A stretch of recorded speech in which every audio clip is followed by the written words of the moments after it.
Britain is in the grip of a housing crisis, and politicians from all sides claim to have the solution. But as prices rise, renters struggle and investors profit, are we seeing housing policy serve the public good? I'm joined by the new president of the British Academy and honorary professor of social and economic geography at the University of Cambridge, Professor Susan J. Smith. Welcome, Susan. Thank you very much. Let's talk about how home ownership has changed over the decades, and who really owns Britain's houses.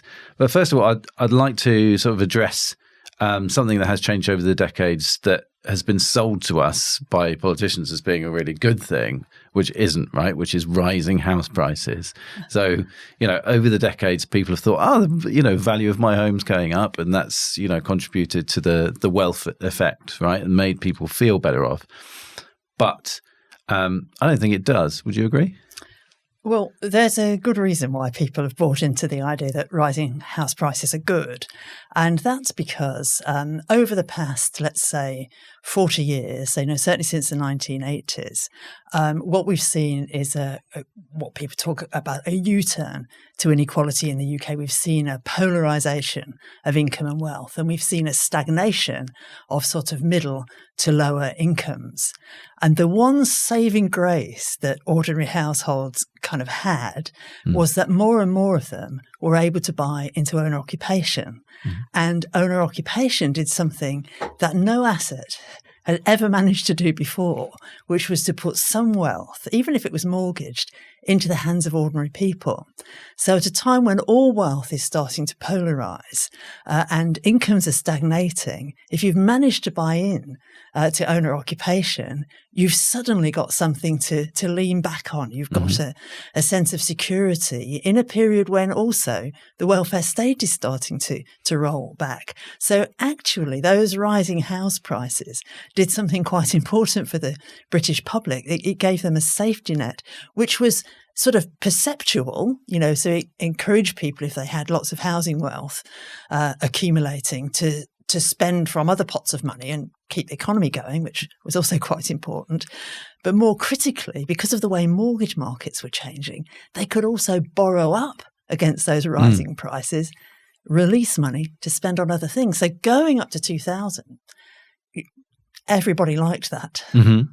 And then what's happened since then? So if we say that, up until that point, housing provided a kind of financial buffer, we had this system set up where people could borrow lots of money, but then spend it on an appreciating asset. And I guess more importantly, they could spend it on not paying rent, right?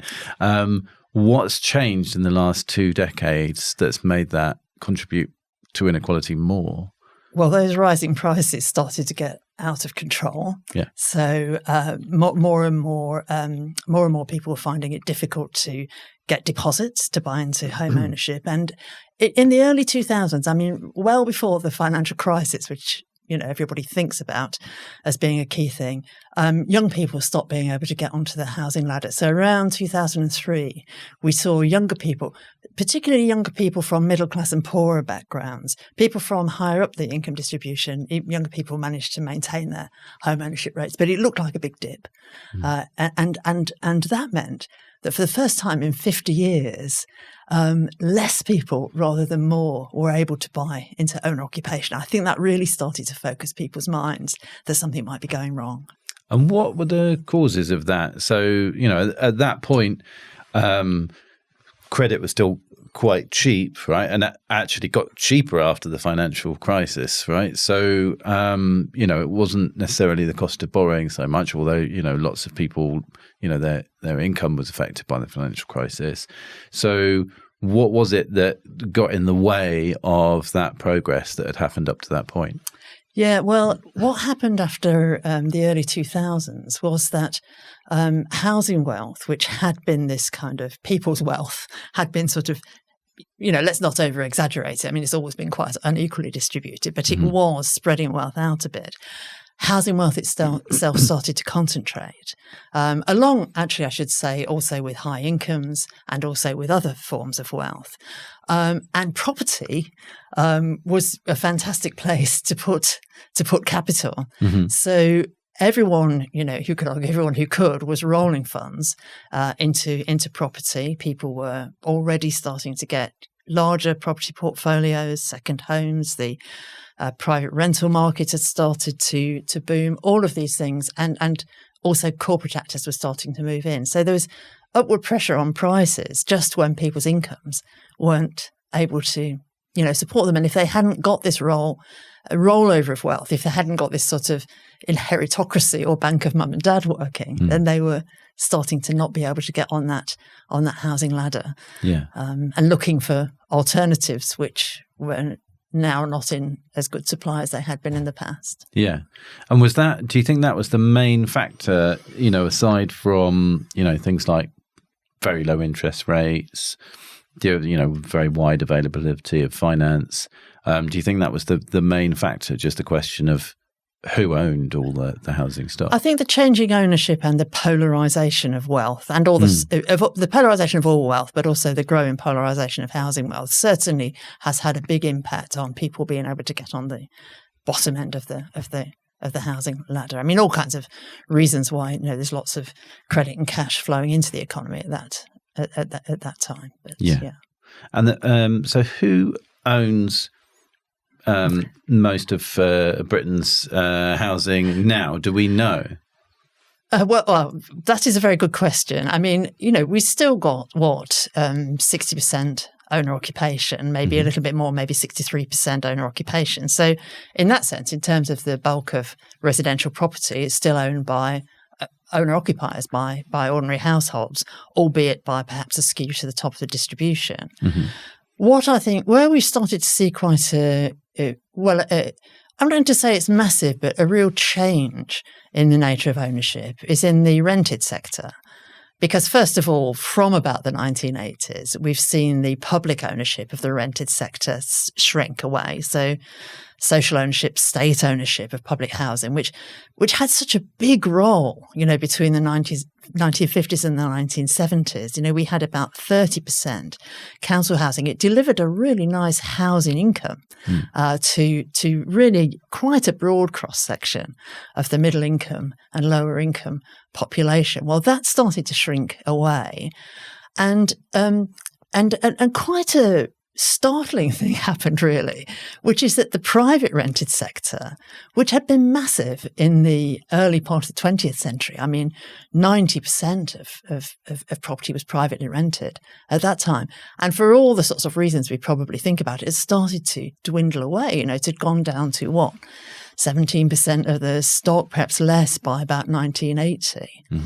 But then during the 1980s, when we had this property boom, this idea if you had one house, it would be great. And if you had two, it would be even better. And we had the buy to let, or I always think of it as let to buy. Mainly people, rented out a property so they could buy it and have it as a nest egg, all sorts of things going on there.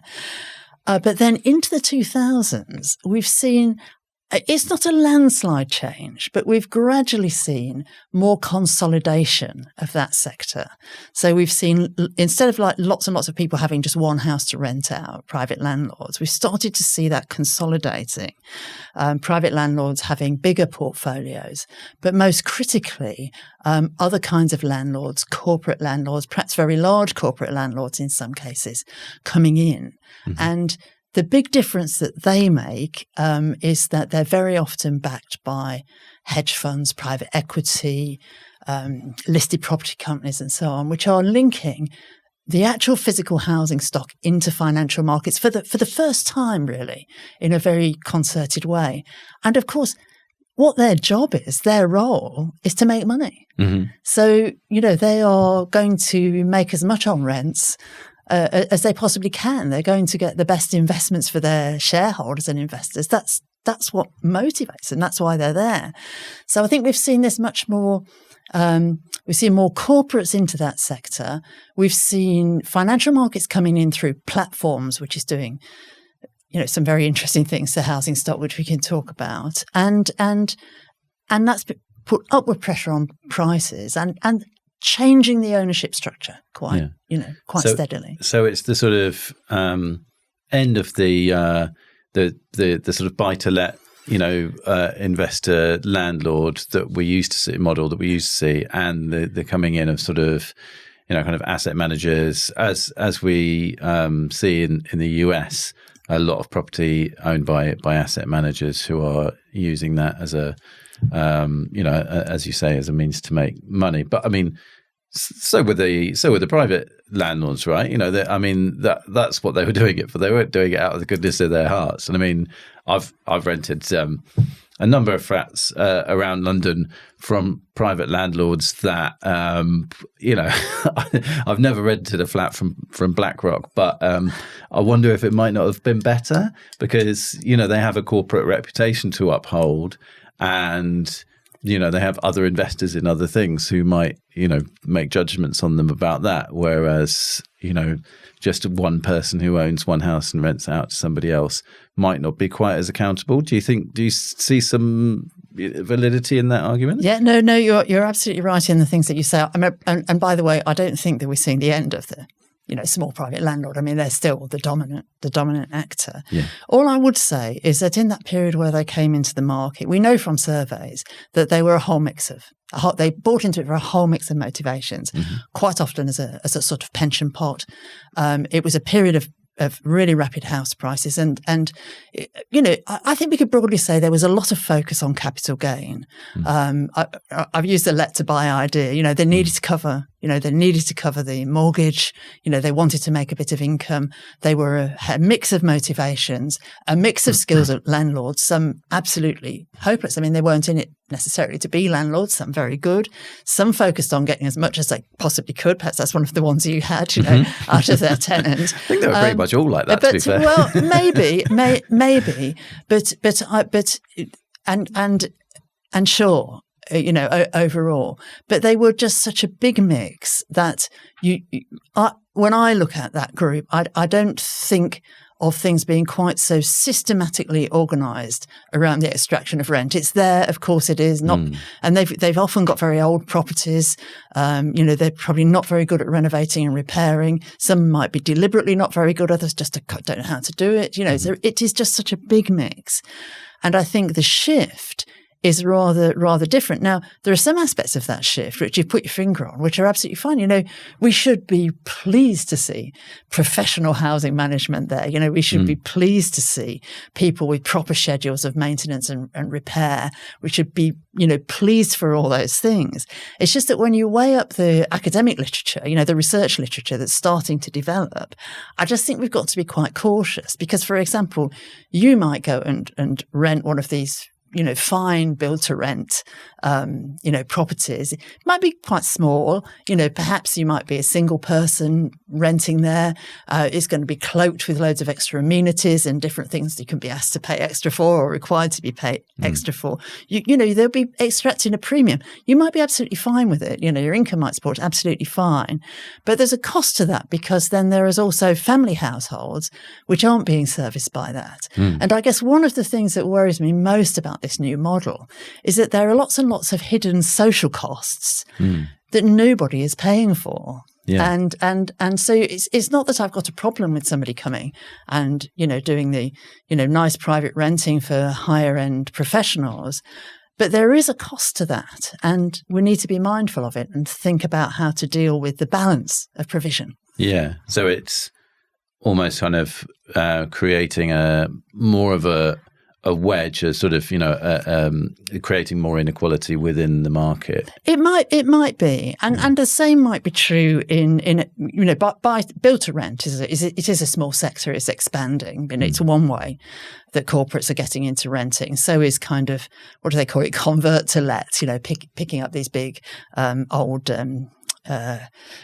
Department stores, that kind of thing. But another way that Wall Street financial markets are moving into our homes is via this whole sort of new platform provision for different kinds of rental. I mean, Airbnb is the one that comes to everyone's mind, but there are other ones as well.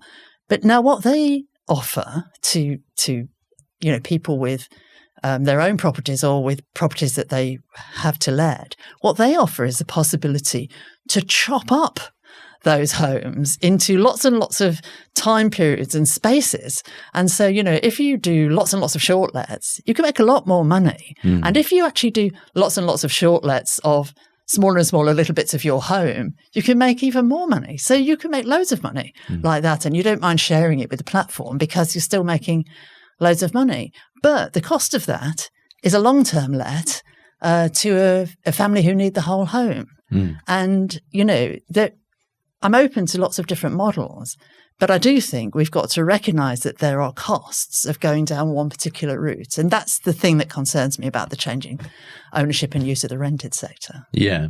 I guess, to continue playing devil's advocate on behalf of some of these larger corporate landlords, I mean, I guess if they are also building homes, that is really crucial, right? Because the other problem we have in this country is just long-term undersupply of housing, right?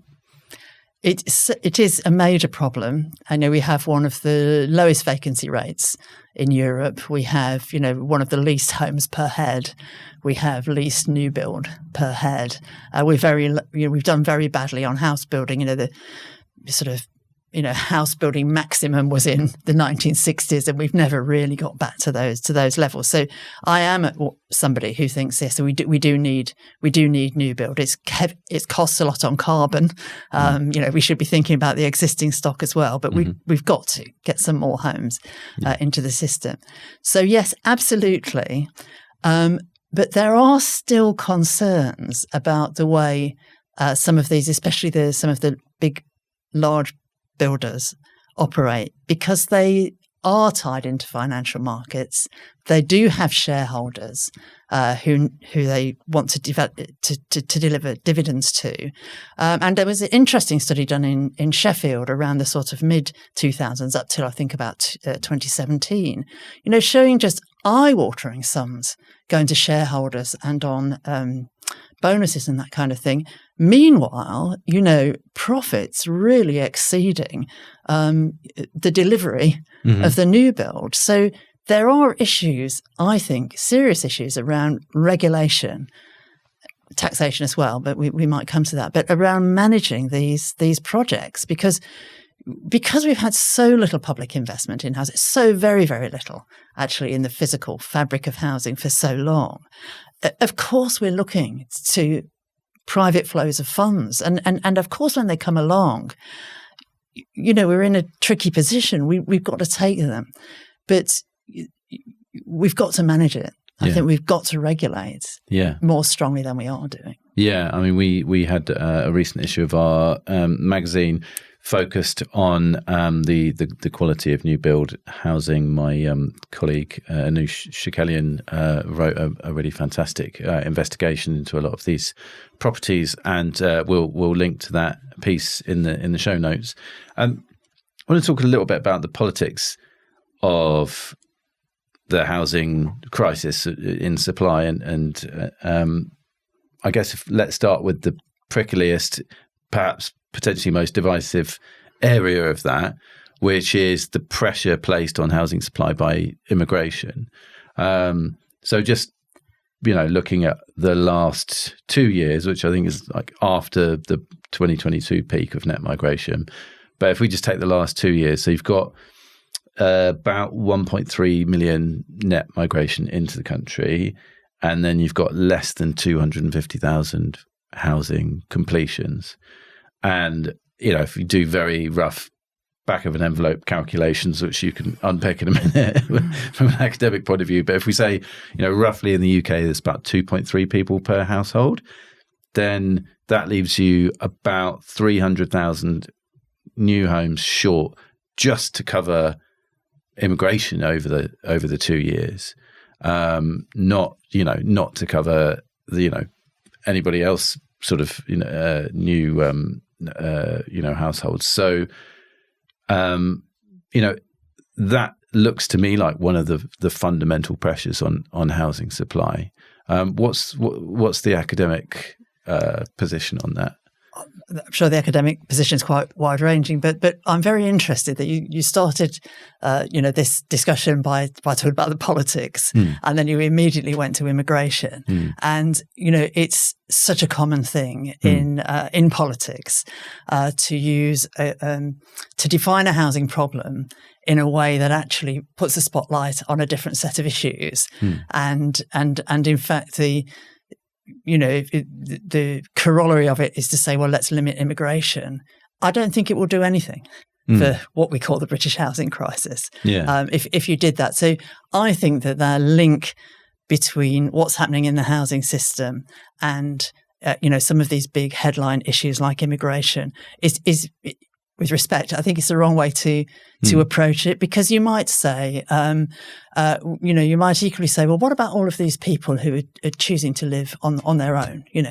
What about all these people who are, divorcing or splitting up, and then they're taking two houses? We don't quantify that in the same way. We don't blame people for doing that. We don't blame people for getting too old and living in we do ask them to downsize quite often, but do you know what I mean? There's lots and lots of ways into it. There is an issue of needing more housing, but I'm not sure that it's helpful really to link it to immigration, because on a very sort of prosaic point, where are you going to get the skills and the material and the people to build all these new housing? Where are you going to get the people to, work with the technologies and the planning and all the extra people you need to drive these? You probably get those from immigration as well as from the home workforce, if you like. So, it's not that these are not two really critical issues. It's just that I think it's a little bit too easy in politics to link the two together. Yeah. So why, I guess, some of the other things that you mentioned are not things the government can do something about, right? Unless the government says we're going to stop everyone from getting divorced, or, we're going to stop people from living on their own. But why don't you think that reducing immigration would have an effect on? Because I think the reason I chose that correlation first, plus it's a correlation that lots of other people make, but also it intuitively seems to make sense, right? That just there's a certain number of people in the country and there's a certain number of houses, and so you either have to do something about the number of houses or you have to do something about the number of people, right? Stop people having children. I absolutely I get what I get your point. No, well, of course it would be, but it's also a pretty big step to say it's going to solve the housing crisis. If there are reasons to manage immigration, and there are reasons to manage the demographic trends, and there are reasons to manage the housing system. And I tend to think if you start by thinking about what is how can we better, more efficiently manage and use the housing stock, then we can see what our projections tell us about how many homes or rooms or what we'll have available. So I just don't like the pairing of two things. Of course you could do that equation, but my point is just that you could make other equations as well, and they would be, equally hair-raising. So, well, a lot more so, I think. You can't have a government that tells people not to have children. No, of course. But you can have a government that decides how many people come into the country from other countries. Yeah, but it would be a pity if that were done on the basis of a set of housing issues, which could be better managed in themselves. I would say, how can we more efficiently and more effectively use the stock of housing that we've got and augment it and make it fit for the kind of demography, that we have and that we might want. And we can judge immigration and other issues in their own terms once we've done that. Which brings me to the one thing that we probably could do, which is to really think about more effectively using the tax and regulatory systems to manage the housing system more effectively. We could do much better in terms of the availability of accommodation if we use the stock more efficiently. You got onto my favourite subject there. Thank you. Tax. I'm glad to know that. So we're past immigration and we're on to tax, and I love tax, as our readers know. So we have on the New Statesman podcast talked a fair bit about council tax, which is of quite a regressive nature. I think most people would agree in that, it's a trivial cost for somebody in a very, very expensive house, and quite a serious cost for people on low incomes. And actually, a very disturbing number of people end up being prosecuted because they can't pay it. But that's one of a set of property taxes, which we could do something about. So let's get into what you would do about that, and how much difference that would make to the kind of supply that you can get from how we use houses, rather than just the supply we can get from just building more houses. So what would you do? So we've got council tax, we've got, I guess you can stamp duty as a sort of property tax, or I don't know. You've got business rates. How would we move those around and get the best use out of housing? Yeah, well, perhaps rather than talking about what I specifically think, a bigger point that I would probably make is that we have got a complete hodgepodge of taxes around residential property. And if we had 99 more housing experts in the room, I don't think any one of them would look at that hodgepodge and say, there's something here we can work with. Let's start with this and let's see, what we can do to just fix it. Yeah. I think they would all. So everyone that I've known and everyone whose work that I've read, really, I really do feel that we've got to, sort of pause and rethink the way those property taxes work. And at the centre of it is council tax, which is, it's partly a tax, it's partly a service charge. It never really works when you roll all those things together. The more things you try to do with something called a tax, the more tricky the whole thing is. And almost all of it is going on social care now anyway, right? So I think it's sort of 70p out of every pound is social care and public health. So it's, it's really only 30p that's going on all the stuff that you think of that the council would do. So sort of. And we call it a property tax. Yeah. It's one of the reasons that if you look sort of internationally, it looks as if the UK has got really quite high property taxes. No, about more than 10% of the tax rate take, something like that. It's quite high by international standards, which is because they include council tax, which is this really strange hybrid. But what you do see if you look internationally is that in terms of, sort of equity, efficiency, even revenue raising, we haven't really got a system, I think, and others would agree, I'm pretty sure, fit for purpose. So that's the thing that most puzzles me about residential property tax, is that it's so clearly in need of reform. How is it possible that we carry on with it? I know it is a massively difficult thing politically because we had the terrible poll tax, debacle really, and then we had the council tax came in afterwards. I suppose the point that I would make is that it almost doesn't matter particularly, what I think about, what my idea might be about how to reform council tax or other property taxes. There are lots of ideas on the table, really a lot of really excellent, actually, ideas on the table. Surely we can get some kind of, commission or review. If we could just, if all parties could agree to what seems obvious to quite a lot of people, couldn't we really do something quite game-changing? I mean, it would be game-changing if we could get a hold of those property taxes, tax property fairly, and get them to be progressivized. So that somebody whose house was worth more would pay more tax than somebody whose house was worth less. Instead of the situation we've got at the moment, which I know I'm sure it's been on this programme before, but you've got somebody in a London borough paying perhaps 0.1% of the value of their property, and you've got somebody in Bradford paying 1% or more, an order of magnitude more. That's really the point I'm trying to make. Yeah. How could that be sustainable? It's crazy, isn't it? But if the person in the London borough, sorry to use a London example, but or in any metropolitan borough where prices have been rising rapidly over the last 20 or 30 years, if they were also to pay 1%, then you would start to have a much bigger take. Yeah. And if everybody were to pay, I don't know, 0.5% or 0.75%, you'd really be humming, then you would really have some resource. Yeah.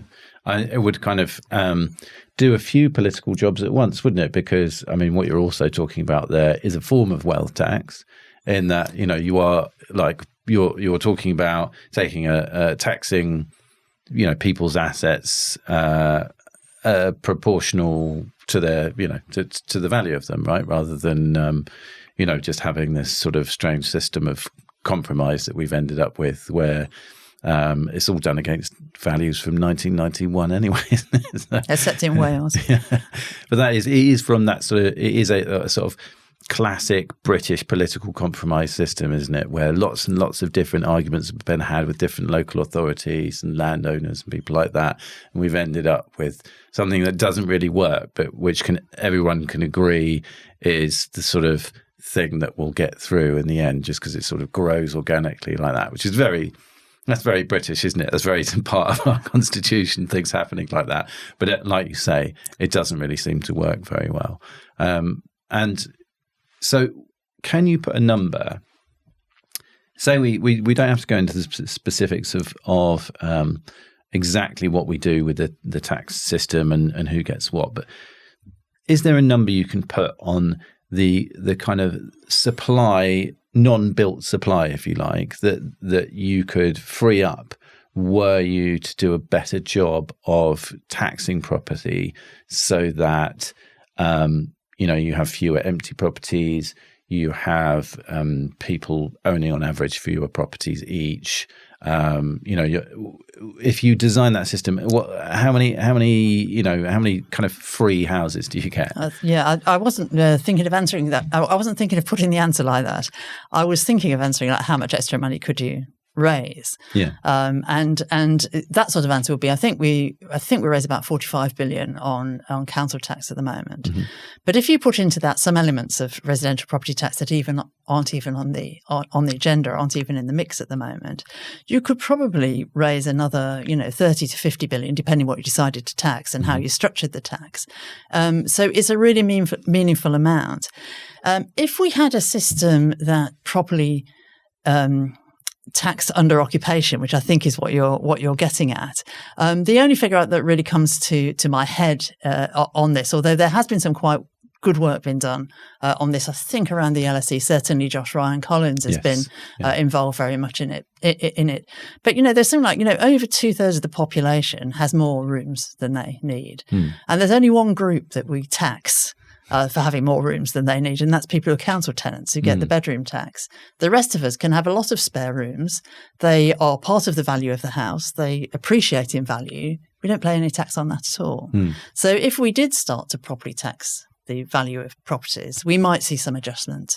You'd have to ask Josh exactly how many rooms that would free up. I think I remember from his work that it's sort of into the hundreds of thousands. Oh, really? That many? Yeah. So it's kind of, a year's worth or maybe more of sort of free housing supply. Obviously, you do end up with, lots of headlines about spare room tax or a mansion tax. But I guess that's something that a government is just going to have to deal with, because otherwise you get the political fallout from not doing something about one of the most pernicious problems sort of in UK society and the economy, right? Yeah, well, I think the tricky thing is we have sort of done something about it in some settings, so that by doubling or tripling the council tax on second homes and empty properties, what is that, about 800, 900,000 properties there? We have said, we don't want you to under-occupy, we'll tax that.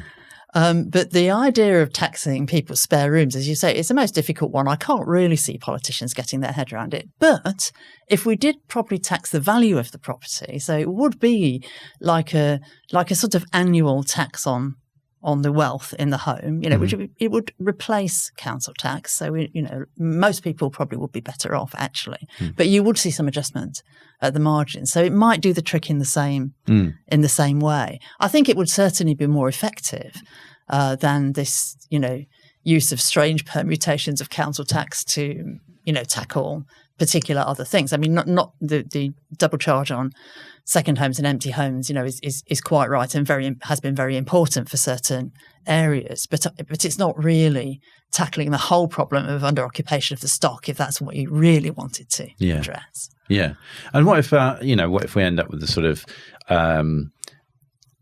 maybe slightly easier compromise solution where central government, which at the moment seems to have some trouble getting measures through despite the size of its majority, were to say to local government, okay, we will give you the power to increase council tax at the top end, or to add an extra band or two.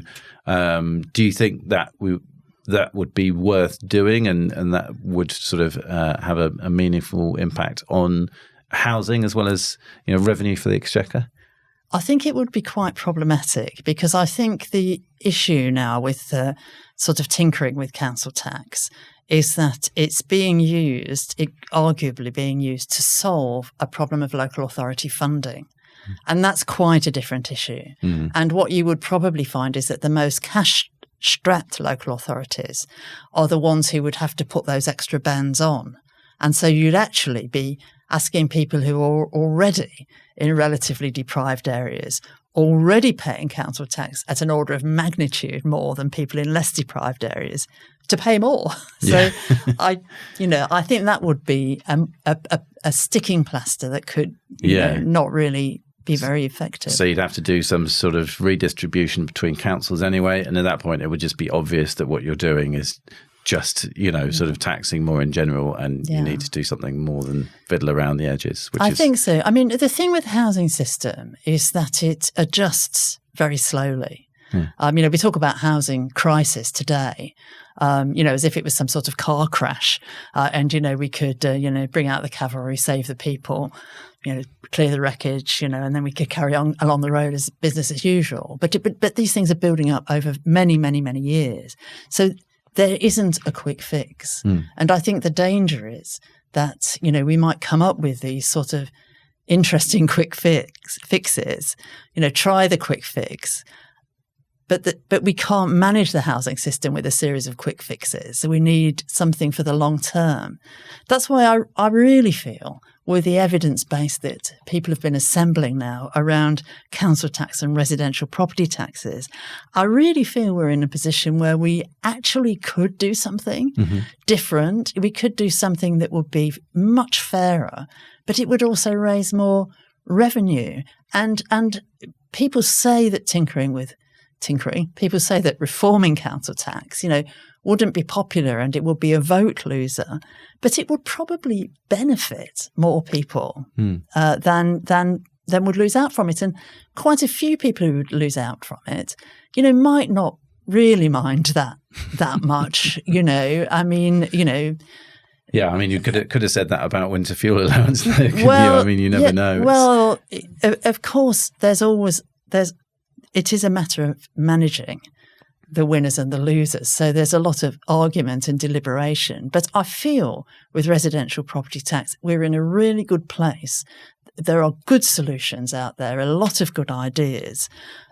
We could get together. We could have a commission of some sort. There could be a solution that was carefully thought out, carefully managed implementation. It would have to have all-party agreement, which I know is difficult, except parties often do agree on housing, funnily enough. It could make a difference. And, there was all this wealth tax letter in the news today with Piketty and his colleagues writing to the government asking, to take the lead and have a wealth tax. This is on very high net worths. I think it's 10 million or more, something like that. And they're going to raise 22 billion or something. And, that's going to take a lot more prep and argument, I think, and international, cooperation. And, it could do something really good. We've got so much more on the table to deal with residential property taxes. So I think it's a winner. I'm a glass half full person. We could make such a difference. Yeah. Okay, great. And just finally, for a long time in this country, home ownership has been seen as an ideal, and personally, I can see exactly why, because if you own your own home, you can do what you like with it. You have that security of owning the asset and it not being up to a landlord how much you pay for your home until you have to remortgage. But has that been overdone? Have we, in taking that as an ideal, have we sort of prioritised home ownership over security of tenure for renters and a fair and an affordable rental market? I mean, we've certainly, politically as well as socially, you could argue, and financially over-invested into owner occupation.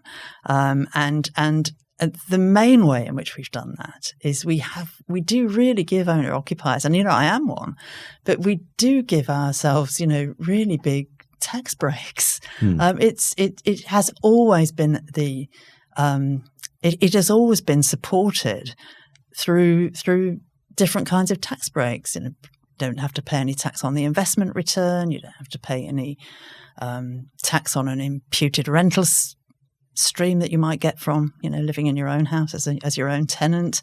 You don't you have very relatively few taxes to pay. You had mortgage interest relief until about the 2000s, even though the imputed rent that was supposed to offset, dropped off in the 1960s. So it's really been financially advantaged. And that has been at the expense, I think, of thinking of the housing system as a whole. But I don't think inherently, we shouldn't have owner occupation. I mean, I think it's just that. We need to weigh up the costs and benefits, and it needs to be priced in a way that is fairer for the housing system as a whole. Yeah. So we should still have it as the ideal, but we shouldn't forget about everybody else who. Well, we should. I mean, people. I think there's no problem with people being owner occupiers. I think it's. I think the more kinds of tenure we can have, where the people who live in it own it or have some interest in it. Social renting is that, collective ownerships of different sorts, co-ops, not-for-profits. The more of those we can have, probably the better we'll manage the overall costs, to be honest. But yeah, I mean, we're not going to get away from a mixed housing system.